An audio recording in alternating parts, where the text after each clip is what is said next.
ಓಂ ಶ್ರೀ ಗುರು ಬಸವಲಿಂಗಾಯ ನಮಃ. ಈಗ ಕೇಂದ್ರ ಸರ್ಕಾರ ಮತ್ತು ರಾಜ್ಯ ಸರ್ಕಾರ ಎರಡೂ ಸೇರಿ ನಾಗರಿಕನ ಮತದಾರ ಪಟ್ಟಿಯ ಪರಿಷ್ಕರಣೆ ಕಾರ್ಯಕ್ರಮ ನಡೆದೈತಿ.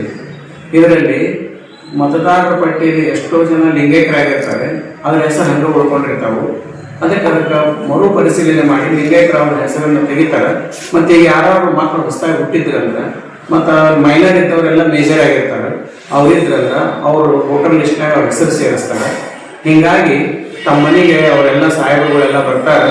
ಅದಕ್ಕೆ ಯಾರು ಲಿಂಗೈಕ್ಯರಾಗಿದ್ರಂದ್ರೆ ಅವ್ರದ್ದು ಲಿಂಗೈಕ್ಯರಾಗ್ಯಾರ ಅಂತ ಹೇಳಿ, ಮತ್ತು ಸಣ್ಣ ಮಕ್ಕಳು ಇದ್ದವರು 18 ವರ್ಷದ ಮೇಲೆ ಯಾರಾಗಿದ್ರಂದ್ರೆ ನನ್ನ ಮಗ ಸಣ್ಣ ಈಗ ಮೇಜರ್ ಆಗ್ಯಾನ ಅಂತಂದು ಹೇಳಿ ಅಂದ್ರೆ ಅವ್ರ ಹೆಸರುಗಳನ್ನು ಕಂಟಿನ್ಯೂ ಮಾಡ್ಕೊಂತ ಬಂದಾರೆ. ಅದಕ್ಕೆ ನಾನು ಈಗ SIR ಒಳಗೆ ಮತದಾರ ಪರಿಶೀಲನೆ ಪಟ್ಟಿಯಲ್ಲಿ ನಾನು ಪರಿಶೀಲನೆ ಮಾಡಿಸೀನಿ. ಈಗ ಅದಕ್ಕೆ ನೀವು ಎಲ್ಲರೂ ದಯವಿಟ್ಟು ಮಾಡಿಸ್ರಿ ಅಂತ ತಮ್ಮಲ್ಲಿ ವಿನಂತಿಯನ್ನು ಮಾಡ್ಕೊಳ್ತೀನಿ. ಶರಣು ಶರಣ.